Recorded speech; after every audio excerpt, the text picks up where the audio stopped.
What is good, guys? My name's Carissa Cupido from the Weekend Special on Good FM Weekends. And throughout the month of June, Youth Month, of course, we're basically shining a spotlight on the youth of Cape Town and who's got next. This woman right next to me, I would say, is the poster child of the next gen when it comes to creativity, when it comes to fashion, when it comes to entrepreneurship as well. I have Naeelah Jumat who joins me to kind of do a deep dive into socioculture, what it's about. I've heard it's a one-man band sort of situation, so I need to find out the deets and how you two can pursue your dreams and have it become a success.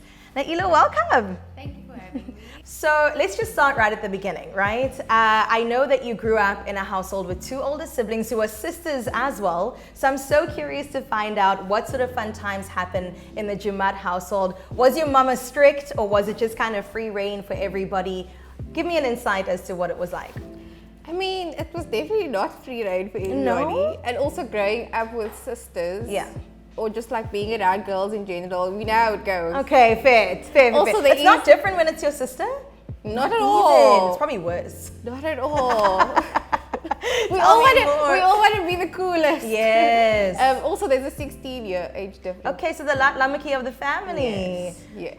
So you got away with more is what you're actually saying. I did actually get away with more. Yeah. Yes, I did. Okay. So how about the punishment? Did you still get hidings? Of course. You did? Of course. I'm still scared of my mommy to Oh, this day. no. Can I just say I love your moms though? We were chatting earlier and I was like, this is where it all started. Yes. She was a seamstress, Yes, right? she was. And kind of passed that passion on to the rest of you. To the rest of the family. So my dad could sew, Yeah. my sisters can sew, Wow. my brother-in-law can sew. Bro, no one was left off the table so it was here. kind of DIY, do it yourself. Yes. I'm not doing your alterations anymore. You have to do it. Like So from a young age, you were out there with the sewing machine. Like what age did you start? I think it was high school. Hectic. It was high school. Yeah. My mom, she's always kind of, wait, let me show you. Yeah. Let me show you how it's done. Yeah. Or like, she likes guiding, she likes teaching. Yes. So I think that's where it kind of stemmed from. And it grew with me. So Yes. when I was younger, she always used to tell me the story. Yeah. So she would take me with her to work. And they had like a little box where they would put the garments in when at the beginning of the sewing line. The production line. The production line. And she'll put me in there and I would sit in there. Stop it. And so she would take me with her to work. Yes. So I feel like it's been part of my life for a really long time. I love that. And I don't see myself doing anything else. Sheesh. Because it's kind of what I know. Absolutely. So speaking of, you started in high school with your own sort of skill set and starting to sew. After high school, where did that journey take you? So I did a 3-year course at Cape Town College of Fashion Design. Okay, dope. Did that for 3 years, and then my brand actually stemmed from my graduate collection. Hectic. So in 3rd year, we kind of have to learn the fundamentals of having your own clothing brand. So it's coming up with your name, your logo, what your brand stands for, who your niche is, your target market, your who your audience is. Yeah. And then for a year after that, I did like a styling internship. Beautiful. A lot of networking. I met amazing people. I worked with amazing people. Yeah. And my brand kind of took a backburn. So I was like, you know what? This is not where I saw myself. So I was like, let me rewind and kind of find what it is that I actually want to do. And let's take social culture back to the market. Yeah. And so from there, I kind of just was like uphill from there. Absolutely, and I'm excited because I kind of see this as the beginning of socioculture. Like, I feel in no way have you arrived, in a sense that, girl, you are going places. I remember jumping onto socioculture a couple of years ago when I was still living in Joburg, and I bought one of your sort of like mesh tops with a beautiful design, and I was watching the development with a keen eye as you were going, and the way you've established yourself. I mean, right now, if you don't know, we're in Lemkus, a brand or a company that started in like 1953 or something, and over the years has incorporated streetwear culture into. I mean, we have Soul opposite us, right in the same space as you at Socioculture. So tell me about the development of that, and tell me more about the redirection of Socioculture and when you started taking it a bit more seriously. So I started off making clothes for myself. There was this year where I was just into tracksuits. It's like my thing. Yeah. Comfy girls worldwide. So I would wear, like, I'd make my mom would make me like different colors, and I would wear it, and people would be like, where did you get that? Yeah. Like, and I was like, no, my mom made it for me, and then like, you should make some more and you should sell it. Yeah. So it kind of stemmed from there. I made some tracksuits, I sold it. People started wearing. Amazing. I feel like that was like my coming of, like, this is what I want to do. This is where I should take it.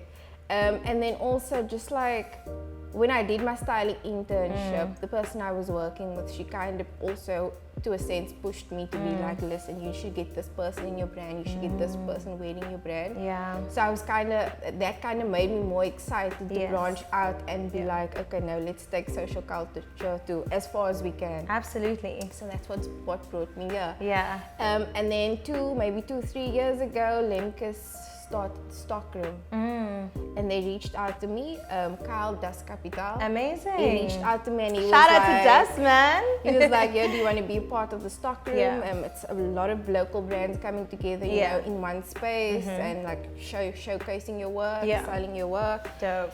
And it was really cool. It was really, really cool to be a part of something like that. Because when he asked me, I was like, me? Yeah. Because So actually, let's go back to that moment, because I know you said when you see people in your clothes, obviously that's a moment for you. Also, recently we celebrated alongside you when you were part of Fashion Week, Red Bat, right? The collaboration between you guys. But before that, there must have been moments of doubt, like you said, like me, like maybe there are other people you could go for. So tell me about where your mind was at the time. I mean, all the time, you kind of just, there's a lot of times where you get in your head and it's like, you know what, is this going to work for me? Is it not? And just like when you feel like, no, this is not going to work. Yeah. It's like someone reaches out to you and they're like, yo, your brand's amazing. Like, we'd love to do something with you. We'd love to work with you. And then it's like, you know what? Even when you're busy doubting yourself, there's people that are watching you and they're like, no, this is someone we want to work with. And I think every time someone does that, on my part, it gives me the encouragement to just keep going and to just keep taking my brand to another level. And I think also like developing as a designer, becoming better. So I think that is really, I think just your support system from your family and just like people who love your brand in general. For sure. So what are some of the conversations you have with like your network or your support family? Because of course, like you said, you're speaking about being courageous and stepping out, but there are times that you're not as brave. There are times that you start questioning yourself, like you mentioned. And there are times where you just need to have a cry or lean on some people around you. Absolutely. What are some of those conversations maybe you have with your sisters, your moms, your friends, your mentor?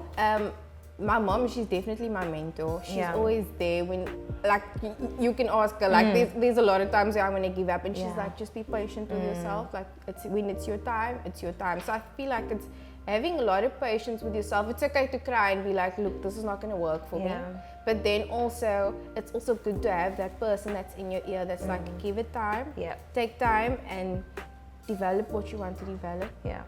And then see how it works. If it doesn't work, at least you tried. Absolutely. And I feel like with a great support system, 100% of the time it's going to work. Yes. So I think it's just being patient with yourself is so important. Definitely. And it's a combination of all of those. It's talent, yes, sure, and we all can see you're incredibly talented. But it's also the support structure, it's the self-belief that comes together to essentially build a career. Because that's what I see you doing, right? It's not just a job that you're in and out. Brick by brick, you're kind of building this bigger thing. So where do you see Socioculture in the next 5 years, I'd say? In the next 5 years, I feel growing as a brand, growing my network as well, and also kind of finding my identity within the creative industry and within the fashion industry, you know? I think that's so important for somebody to recognize you as something, as not just a brand, but as like a movement. Like that's what I wanted to be, like a movement. Like, you know what, this is where Socioculture started and this is where she is now. So I think just like growing and putting myself more out there. I often doubt myself a lot when it comes to putting myself out there. So I think putting myself out there, I think just growing my brand and also working with other amazing designers. I'd love to do that. So yeah, and also maybe having my own space one day. Absolutely.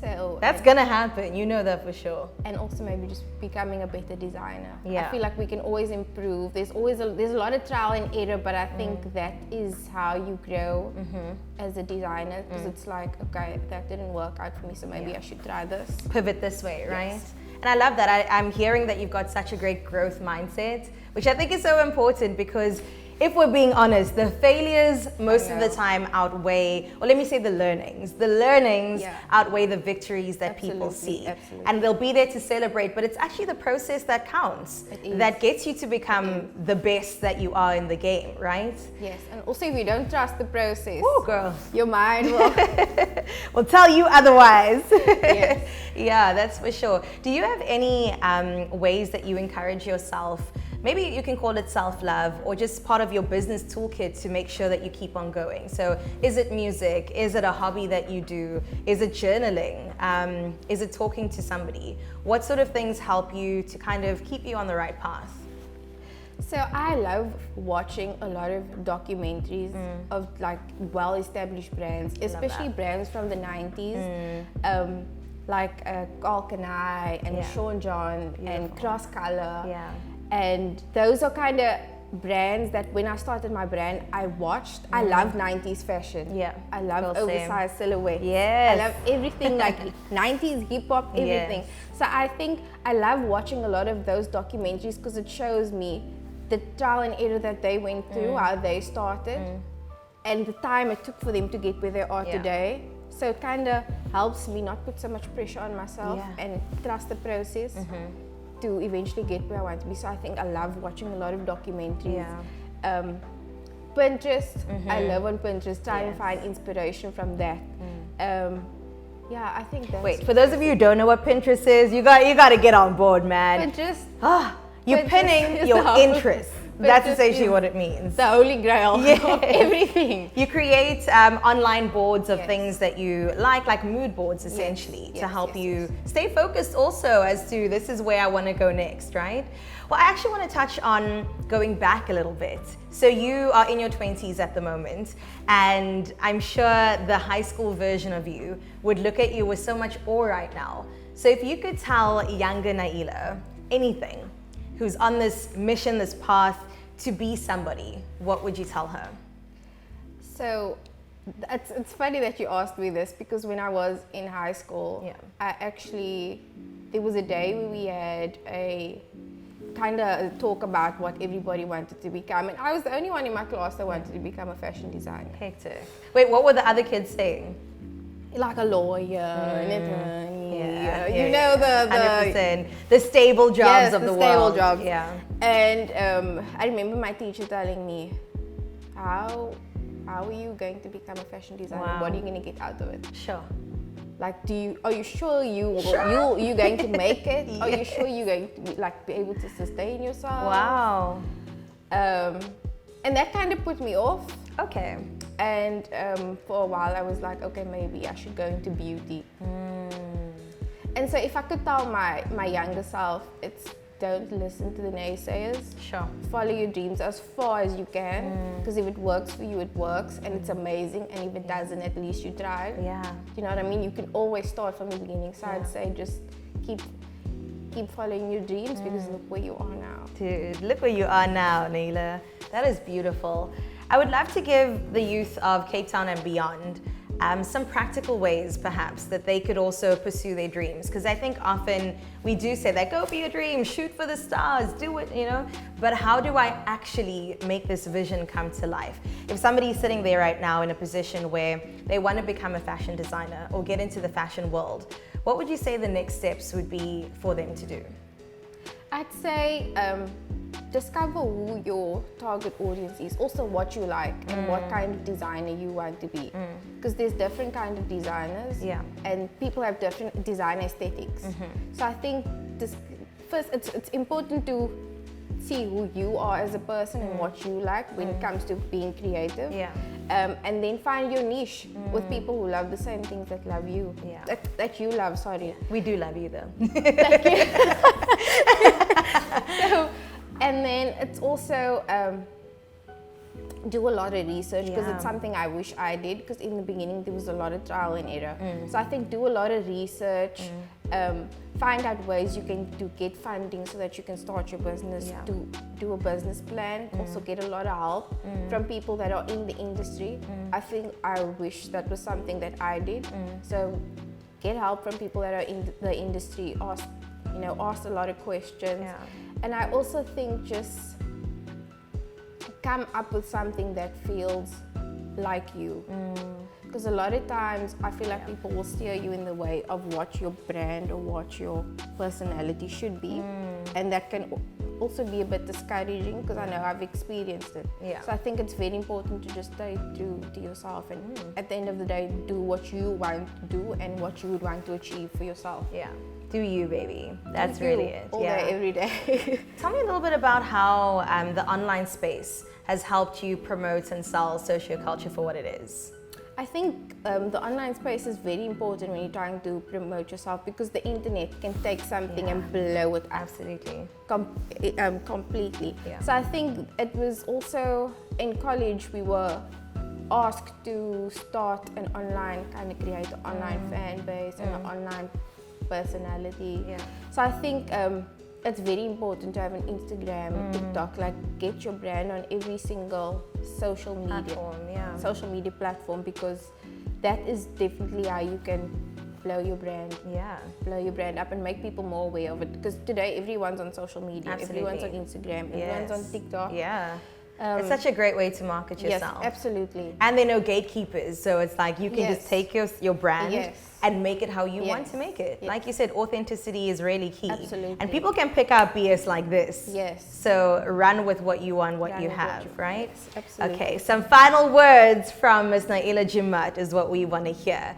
Some advice for the youth out there. It doesn't even have to be fashion related. Perhaps they just need some encouragement to keep on going, because as hard as it is in every season of your life, being a youth in SA sometimes feels a bit disheartening. So what would you say?